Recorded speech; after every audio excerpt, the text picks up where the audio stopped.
Hello mga Karels, kumusta po kayo dyan? Ito po, on duty po si Chef Brian.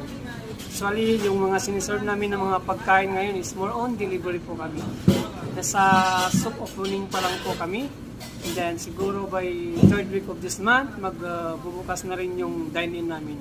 Then yung concept dito, meron po kaming Mexican, Italian, Japanese, and Korean. And then yung executive chef namin, magwa 1 month pa lang po siya dito. So, lahat ng mga plano niya, isinare niya na sa amin. So, lahat po ng team namin is ready na po and then excited na po sa opening ng restaurant. So, ngayon ito, mas makikita nyo dito, ito po yung main kitchen namin. And then sa baba, meron po yung kitchen din for dining only. So, under construction pa lang po siya.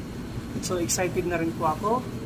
Then excited na rin po ako sa magiging concept ng restaurant kasi siyempre marami kang matututunan. Hindi lang po sa kusina, pati sa pakikisama sa katrabaho. Yun po ang pinaka-importante sa kusina. So ingat po kayo dyan sa susunod po na vlog ko.